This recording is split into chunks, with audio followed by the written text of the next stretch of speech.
Sampay tayo. Sasampay ako ng damit dito sa labas. Pero dito lang sa aking mini sampayan. Diyan lang ako magsasampay. Hindi na ako doon magsasampay kasi wala. Mas gusto ko dito magsampay. Yan.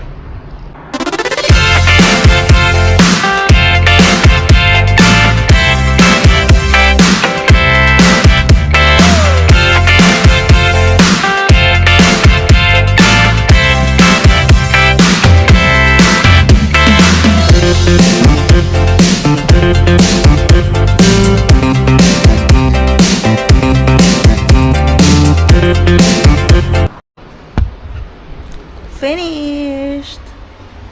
Mahangin dito sa labas, so kaya kahit diyan ko siya isampay, matutuyo naman siya. So mahangin na maaraw. Yung araw na yan, hindi mo gugustuhin kung wala kang sunscreen kasi masa-sunburn ka kahit isang oras ka lang dyan sa ilalim ng araw na yan. So, yun lang. Don't play with it, don't be the size. Ay, still not. I'm back! So, today is Wednesday. And, guess what? Galing ako sa aking 30 minutes or less than 30 minutes trial sa isang clothing shop dito sa Australia, dito sa area namin. And, natapos ko siya and they said na babalikan nila ako within this day or the next day or kung kailan nila ako babalikan. So, finger crossed na makuha ko yung job na yan. So, casual lang siya or seasonal lang siya for Christmas season. So, I search about it and ask my partner kung usually ang seasonal work, ilang hours, and 4 or 5 hours a day lang siya. So, 15 to 20 hours a week. So, for me, okay na yon kasi kailangan ko mag-gain na experience and magagamit ko siya pag mag-apply ako ulit sa ibang work. So, yeah.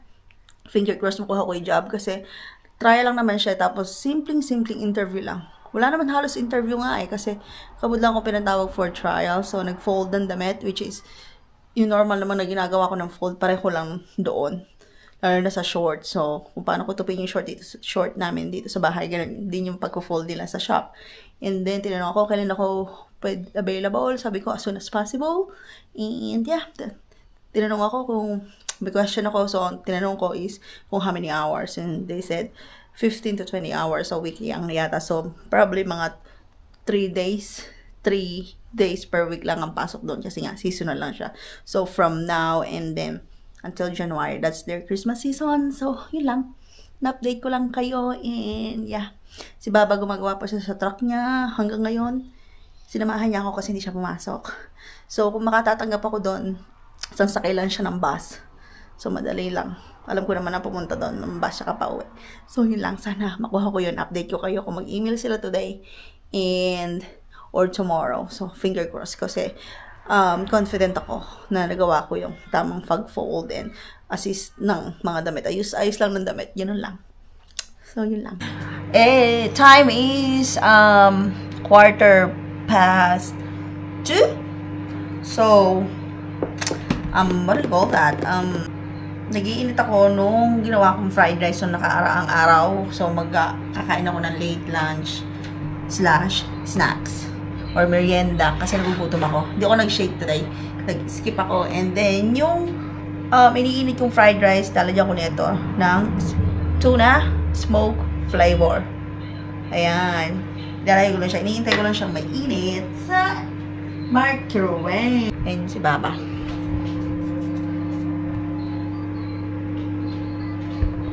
May ginagawa siya doon. Mainit. Di pa na siya tapos ang ginagawa niya doon sa kanyang truck. Ando na siya sa kabilang side. So, open ko to. Pakita ko sa inyo. Iba-iba flavor ng tuna nila dito. Pero, mas masarap pa rin yung flavor sa tuna sa Pilipinas. Wait lang.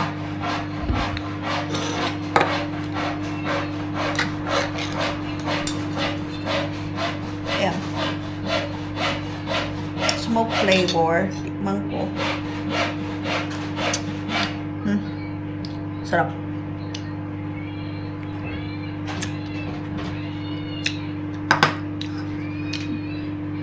lasang-lasa yung pagka-smoky niya.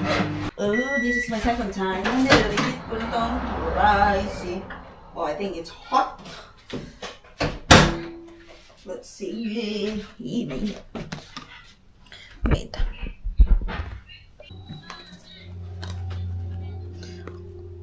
Yan na siya. Nag-init ko na yung aking leftover na fried rice. So, ayan siya. Ayan, din siya sa aking... Wait there. Hindi ko siya makakain lahat. So, good luck to me.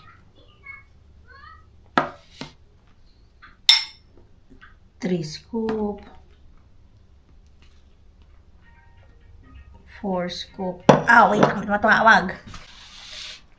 Yung tuna. Ayan.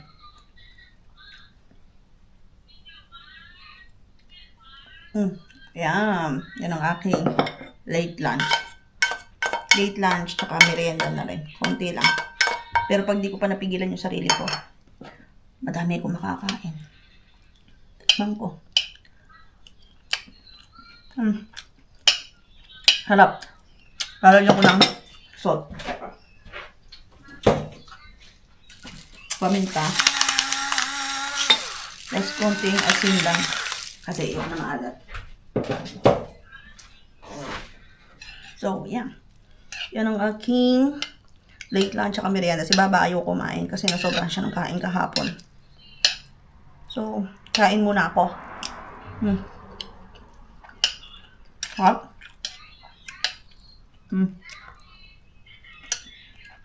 Kain muna ako habang nanonood ako ng Korean. Later na lang ulit. Paubos na. Paubos ko na yung tuna. 2:35 na. Masyado nararamdamang gutom ko. Hindi ko kasi ininom yung shake ko. Tinamad ako. Harap. Kain.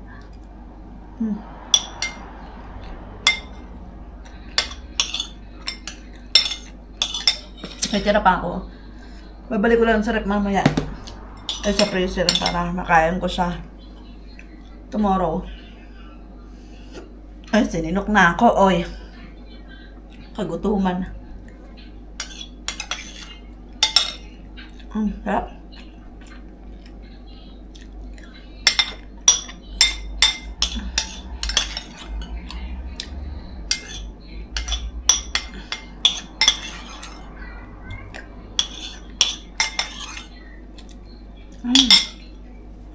Finish.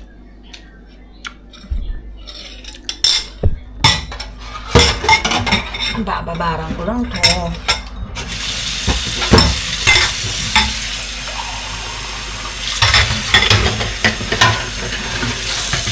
Ayan, I'm done. Asinom lang ako ng tubig. So, balikan ko kayo later pagka siguro lumabas ako doon kay Baba. Another update na naman sa kanyang truck. So, yun lang. Update pala doon sa work na in-applyan ko sa clothing shop. Remember, nag-trial ako ng 30 minutes and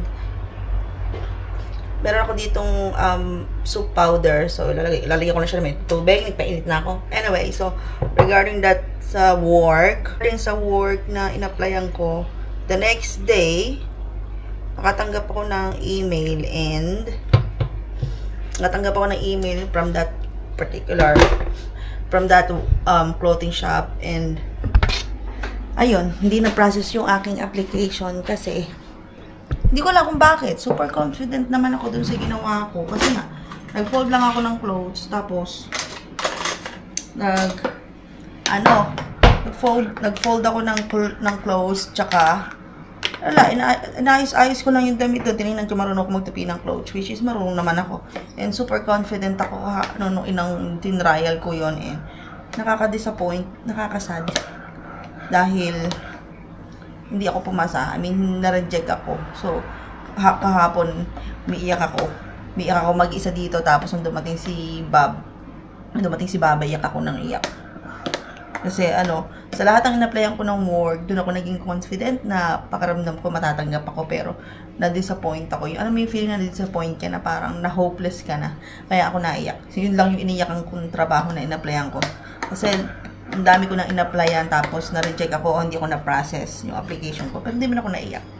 Doon na-disappoint din ako, pero yung doon sa clothing shop na, alam mo yun, very confident yung feeling ko na ang saya-saya ko pagkatapos kong ginawa yung trial. Wala.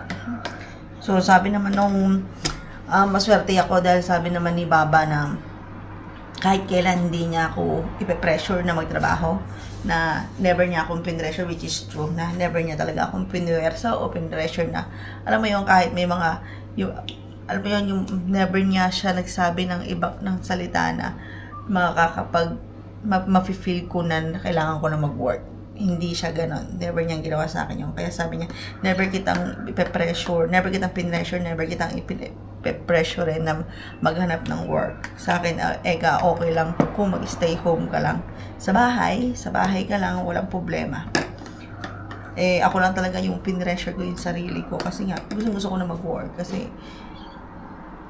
first, kailangan talaga namin ng mag-earn ng extra income. And then, second, naiinip na rin ako dito sa Australia kasi tagal ko ng tambay. Saka, kailangan ko ng kumilos. Diba? May mga binubuhay tayong mga anak.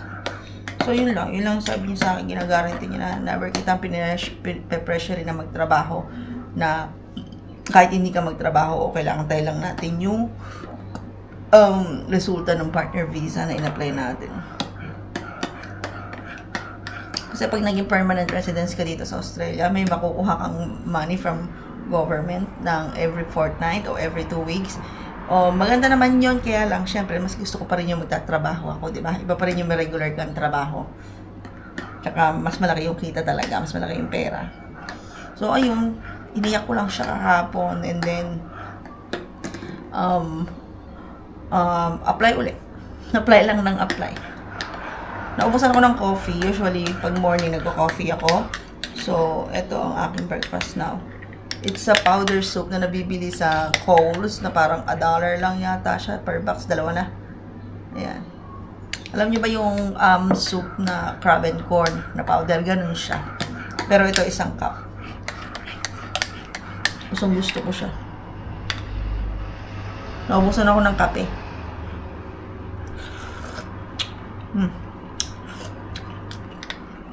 Today is Friday and 3:30 ng hapon, nandito na si Baba and punta na kami dun sa kanyang mother kasi imimit namin yung kanyang uncle, yung kapatid ng father niya. Though hindi naman niya matandaan na na-meet niya na yun. Pero na-meet daw niya yun, sabi ng mama niya, na-meet daw niya yun na 3 years old. Doon basta nung bata pa siya sa New Zealand. Kasi hindi, syempre, nung nag-move na sila dito sa Australia, hindi niya na matandaan. So parang first time niya mamimit. So ako din. Yun yung magiging namin, mag-dinner kami dun sa bahay. Then doon kami mag-spend ng weekend, and then Sunday yata, uwi na kami. Kasi Monday may pasok na siya.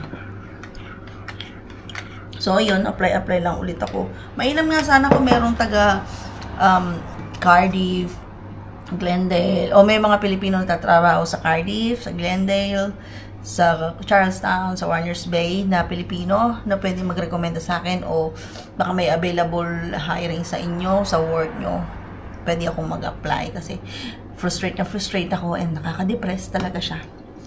So kailangan ko talaga siya mag-work. Kailangan ko na talaga mag-work. Ang sarap na to.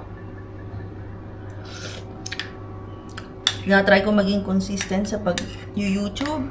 Sa TikTok, di pa masyado. Tinatry ko yung best ko.